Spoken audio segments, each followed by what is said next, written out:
Hello friends, welcome to my channel Anurag white edit. इस video में हम संविधान की अनुसूचियां व उनके विषय से संबंधित सारे पॉइंट डिस्कस करेंगे। इससे पहले हमने संविधान से रिलेटेड कुछ वीडियो बना दिए हैं। यदि आपने नहीं देखा तो चैनल में जाके देख सकते हैं। सबसे पहले बात करते हैं पहली अनुसूची की। पहली अनुसूची में राज्य एवं संघ क्षेत्र रखा गया है। जो दूसरी अनुसूची है, दूसरी अनुसूची में राष्ट्रपति तथा अन्य उच्च पदाधिकारियों के वेतन भत्ते एवं पेंशन से रिलेटेड बातें रखी गई हैं। इसके बाद है तीसरी अनुसूची।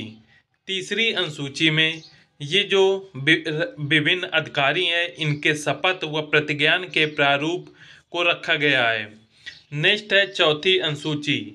चौथी अनुसूची में राज्यसभा में स्थानों का आवंटन, अर्थात राज्यसभा के जो सदस्य हैं उनके स्थानों का आवंटन जो है ये चौथी अनुसूची में रखा गया है। इसके बाद नेक्स्ट अनुसूची है हमारी पांचवी अनुसूची। पांचवी अनुसूची के अंतर्गत अनुसूचित क्षेत्रों और अनुसूचित जनजातियों के प्रशासन और नियंत्रण के बारे में उपबंध है। अर्थात जो अनुसूचित क्षेत्र हैं और अनुसूचित जनजातियां हैं उनके प्रशासन और नियंत्रण के बारे में उल्लेख हमें पांचवी अनुसूची से मिलता है। नेक्स्ट है छठी अनुसूची। छठी अनुसूची में असम, मेघालय, त्रिपुरा और मिजोरम राज्यों के जनजातीय क्षेत्रों के प्रशासन के संबंध में उपबंध हैं। इस बात का याद रखें, इम्पोर्टेंट है कि असम, मेघालय, त्रिपुरा और मिजोरम से संबंधित जो प्रशासन के संबंध में उपबंध हैं वो छठी अनुसूची में रखे गए हैं। इसके बाद नेक्स्ट आता है सातवीं अनुसूची। सातवीं अनुसूची में संघ सूची, राज्य सूची और समवर्ती सूची में केंद्र एवं राज्यों मध्य शक्तियों का विभाजन है। सातवीं अनुसूची में संघ सूची, राज्य सूची, समवर्ती सूची इनको रखा गया है। इसके बाद नेक्स्ट है आठवीं अनुसूची। आठवीं अनुसूची में भाषाओं का उल्लेख है। जो भाषाओं की संख्या है ये भाषाओं की संख्या है 22। नेक्स्ट है नवीं अनुसूची के अंतर्गत कुछ अधिनियमों और विनियमों का विधि मान्यकरण है। नेक्स्ट है 10वीं अनुसूची के अंतर्गत दल परिवर्तन के आधार पर अयोग्यता का वर्णन है। नेक्स्ट अनुसूची है 11वीं अनुसूची। 11वीं अनुसूची में पंचायतों से संबंधित प्रावधान है। 12वीं अनुसूची के अंतर्गत नगर पालिकाओं से संबंधित उपबंध हैं। ये सारे हमारे अनुसूची हो गए। अब इनसे रिलेटेड जो महत्वपूर्ण पॉइंट है उनको डिस्कस करेंगे। सबसे पहले बात करेंगे पहली अनुसूची की। पहली अनुसूची में राज्य व संघ राज्य क्षेत्र का वर्णन है, जिसमें राज्यों की बात की जाए तो वर्तमान में राज्यों की संख्या है 28 व केंद्र शासित प्रदेशों की संख्या है 8। इस बात का ध्यान रखें। उसके बाद नेक्स्ट अनुसूची है दूसरी अनुसूची। दूसरी अनुसूची में राष्ट्रपति व अन्य उच्च पदाधिकारियों के वेतन एवं पेंशन का वर्णन है। इसमें ये जो राष्ट्रपति और अन्य उच्च पदाधिकारी के वेतन एवं भत्ते का जो निर्धारण है वो निर्धारण कौन करता है? संसद करता है। इस बात का ध्यान रखें। ये जो अन्य उच्च पदाधिकारी हैं इनमें राज्यों के राज्यपाल, लोकसभा के अध्यक्ष और उपाध्यक्ष, राज्यसभा के सभापति और उपसभापति और सर्वोच्च न्यायालय के न्यायाधीश, उच्च न्यायालय के न्यायाधीश, भारत के नियंत्रण एवं महालेखक परीक्षक, ये सभी इसके अंतर्गत आते हैं। जो भारत के राष्ट्रपति और राज्यपाल होते हैं, राज्यपाल, इनके जो वेतन होते हैं, इनके जो वेतन या भत्ता को हम उपलब्धि कहते हैं। इस बात का ध्यान रखें। जो राष्ट्रपति व राज्यपाल को वेतन या भत्ता दिया जाता है उसे हम क्या कहते हैं? उपलब्धि कहते हैं। और साथ में जो महान्यायवादी और महाधिवक्ता जो होते हैं, महाधिवक्ता, इनका जो वेतन का निर्धारण है वो वेतन का निर्धारण संसद न कर कर कौन करता है, राष्ट्रपति करता है। इस बात का ध्यान रखें। और सभी के वेतन के जो जितने भी पदाधिकारी हैं उनके वेतन का निर्धारण जो है संसद करता है, किंतु जो महान्यायवादी और महाधिवक्ता होते हैं इनके जो वेतन का निर्धारण है वो राष्ट्रपति करता है। और इनको जो वेतन या भत्ता मिलता है उन वेतन या भत्ते को हम वेतन या भत्ता न कहकर क्या कहते हैं, रिटेनर कहा जाता है। इस बात का भी ध्यान रखें। जो महान्यायवादी और महाधिवक्ता को वेतन या भत्ता मिलता है उसे हम रिटेनर कहते हैं। ये हो गए दूसरी अनुसूची रिलेटेड प्रमुख पॉइंट। इसके बाद तीसरी अनुसूची में विभिन्न पदाधिकारियों के शपथ या प्रतिज्ञान के प्रारूप हैं, अर्थात जो विभिन्न पदाधिकारी होते हैं उनके शपथ का वर्णन होता है। इसमें जो राष्ट्रपति होता है, राष्ट्रपति के शपथ का वर्णन जो है वो अनुच्छेद 60 में है। और उपराष्ट्रपति के जो शपथ का वर्णन है ये अनुच्छेद 69 में है। और राज्यपाल के शपथ का वर्णन 159 में है। इस बात का ध्यान रखें, ये इंपॉर्टेंट शपथ हैं, एग्जाम में पूछे जाते हैं। राष्ट्रपति के शपथ का वर्णन अनुच्छेद 60 में, उपराष्ट्रपति के शपथ का वर्णन 69 में और राज्यपाल के शपथ का वर्णन 159 में है। और एक बात शपथ से रिलेटेड याद रखना, जो लोकसभा के जो अध्यक्ष और विधानसभा के अध्यक्ष होते हैं, विधानसभा के जो अध्यक्ष होते हैं इनको शपथ नहीं दिलाई जाती। इस बात का ध्यान रखें, लोकसभा के अध्यक्ष और विधानसभा अध्यक्ष को शपथ नहीं दिलाई जाती। ये हो गए तीसरी अनुसूची से रिलेटेड इंपॉर्टेंट पॉइंट। इसके बाद हम बात करेंगे सातवीं अनुसूची की। सातवीं अनुसूची में जो संघ सूची होते हैं, संघ सूची में कुल टोटल जो है इसके अंतर्गत 100 विषय इसमें रखे गए हैं। संघ सूची में वर्तमान समय में 100 विषय हैं।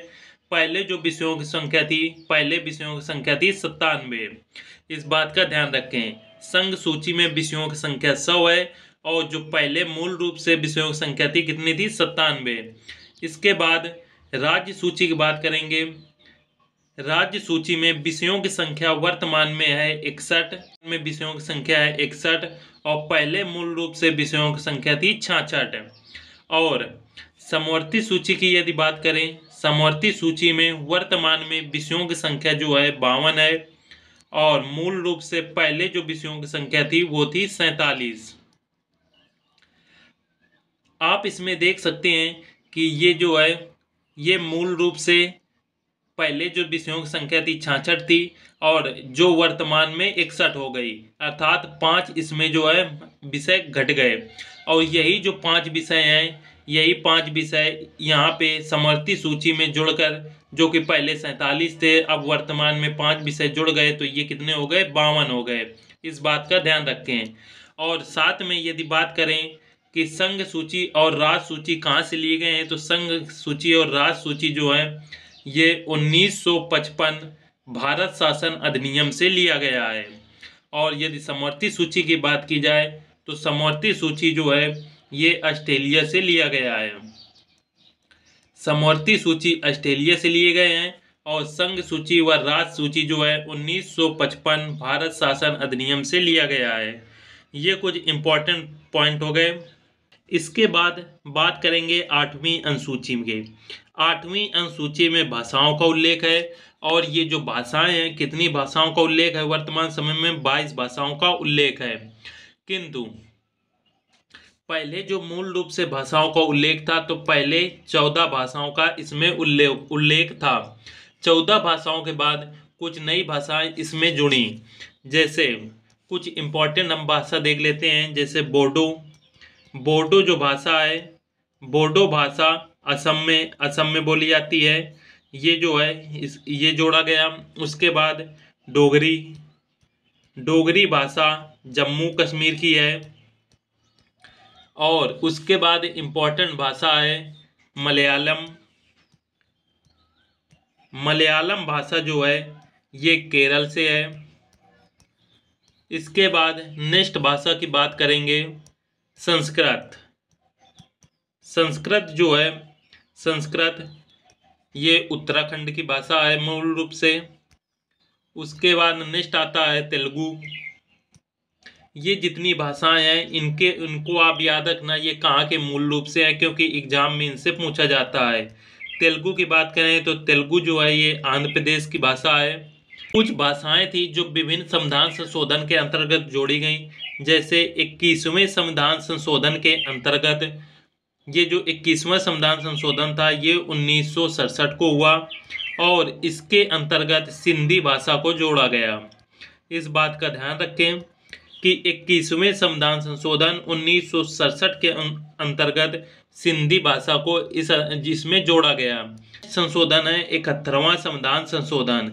71वें संविधान संशोधन के अंतर्गत 3 भाषाएं जोड़ी गईं, जिसमें थी कोंकणी,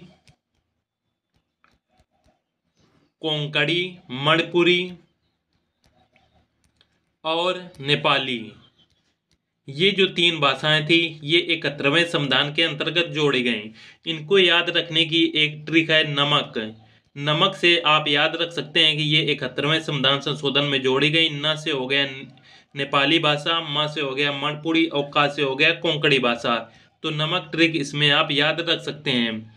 इसके बाद आता है 92 संविधान संशोधन। 92 संविधान संशोधन 2003 के अंतर्गत 4 भाषाएं जोड़ी गईं, जिसमें पहली भाषा थी बोडो, डोगरी, मैथिली और संथाली। ये 4 भाषाएं 92 संविधान संशोधन 2003 के अंतर्गत जोड़ी गईं। बोडो जो भाषा है ये भाषा असम और नागालैंड में बोली जाती है और डोगरी जो भाषा है ये जम्मू कश्मीर। साथ में मैथिली जो भाषा है मैथिली बिहार की भाषा है और संथाली जो है संथाली ये झारखंड की भाषा है। ये जो भाषाएं हैं ये मूल रूप से उस राज्य की भाषाएं होती हैं। इसके बाद नेक्स्ट है उड़िया। उड़िया जो था, उड़िया का नाम बदलकर ओडिया कर दिया गया और ये कब किया गया था? ये किया गया था 2011 में। इससे रिलेटेड जो 8वीं अनुसूची से रिलेटेड सारे इंपॉर्टेंट पॉइंट थे वो हमने डिस्कस कर लिए। 9वीं अनुसूची के अंतर्गत कुछ अधिनियमों और विनियमों का विधिमान्यकरण हुआ। इसमें जो था, इसमें एक भूमि सुधार के जो कानून थे वो 9वीं अनुसूची के अंतर्गत बनाए गए। भूमि सुधार के कानून बनाए गए तथा इसी 9वीं अनुसूची में जो था पहला संविधान संशोधन 9वीं अनुसूची के अंतर्गत ही पहला संविधान संशोधन जो हुआ था, संविधान संशोधन 1951 में हुआ। और जिस समय ये संविधान संशोधन हुआ उस समय हमारे प्रधानमंत्री थे जवाहरलाल नेहरू के समय काल में संविधान में पहला संशोधन हुआ था 1951 में। उसके बाद नेक्स्ट है 10वीं अनुसूची। 10वीं अनुसूची में दल परिवर्तन अर्थात दल बदल के आधार पर संसद और विधानसभा के सदस्यों के निहत्था के बारे में उपबंध है। और जिस समय ये 10वीं अनुसूची लागू हुई उसी के समय संविधान में जो है 92 संविधान संशोधन 1985 के अंतर्गत इस अनुसूची को जोड़ा गया। 92 संविधान संशोधन 1985 के अंतर्गत 10वीं अनुसूची को जोड़ा गया था और उस समय जो हमारे प्रधानमंत्री थे वो थे राजीव गांधी। इस बात का ध्यान रखें। यदि पूछा जाए कि 10वीं अनुसूची किस संविधान संशोधन के अंतर्गत जोड़ी गई तो 10वीं अनुसूची 92 संविधान संशोधन 1985 के अंतर्गत जोड़ी गई और उस समय जो प्रधानमंत्री थे वो थे राजीव गांधी। इसके बाद नेक्स्ट है 11वीं अनुसूची। 11वीं अनुसूची जो है ये पंचायती पंचायत की शक्तियों से संबंधित है और इसमें कुल टोटल जो विषयों की संख्या है पंचायत विषय के, पंचायत की शक्तियों से रिलेटेड, तो इसमें 29 विषय रखे गए हैं। और ये जो अनुसूची है, ये अनुसूची 73वें संविधान संशोधन 1992 के अंतर्गत जोड़ी गई। जो हमारी 11वीं अनुसूची थी, ये 73वें संविधान संशोधन 1992 के अंतर्गत जोड़ी गई। और उस समय जो हमारे राष्ट्रपति थे वो थे बीवी नरसिम्हा राव। बीवी नरसिम्हा राव के समय ये 11वीं अनुसूची जोड़ी गई और 73वें संविधान संशोधन 1992 के अंतर्गत। नेक्स्ट है और लास्ट अनुसूची है 12वीं अनुसूची। 12वीं अनुसूची के अंतर्गत नगर पालिका से संबंधित शक्तियां, प्राधिकार व जिम्मेदारियों का वर्णन है। और इसमें जो है, इसमें कुल टोटल 18 विषय रखे गए हैं। और ये जो 12वीं अनुसूची थी, ये 74वें संविधान संशोधन 1992 के अंतर्गत जोड़ी गई। इस बात का ध्यान रखें कि जो 12वीं अनुसूची है वो 74वें संविधान संशोधन 1992 के अंतर्गत जोड़ी गई। और इस समय जो हमारे प्रधानमंत्री थे वो थे बीबी नरसिम्हा राव। बीबी नरसिम्हा राव के अंतर्गत ये 11वीं अनुसूची और 12वीं अनुसूची जोड़ी गई। किंतु 11वीं अनुसूची जो थी वो 73वें संविधान संशोधन के अंतर्गत जोड़ी गई और 12वीं अनुसूची 74वें संविधान संशोधन के अंतर्गत जोड़ी गई। और जो पहला संविधान संशोधन हुआ था वो 9वीं अनुसूची के अंतर्गत हुआ था। और ये जो पहला संविधान संशोधन था ये 1951 में हुआ था। और इस समय हमारे प्रधानमंत्री थे 1951 में, और इस समय प्रधानमंत्री थे जवाहरलाल नेहरू। इसी के साथ ये जो हमारे अनुसूची रिलेटेड जितने भी पॉइंट थे सभी हमने डिस्कस कर लिए हैं। उम्मीद है आपको वीडियो पसंद आया होगा। वीडियो पसंद आया है तो चैनल को सब्सक्राइब करें और कमेंट करके बताएं वीडियो कैसा लगा। मिलते हैं फ्रेंड्स नेक्स्ट वीडियो में। जय हिंद।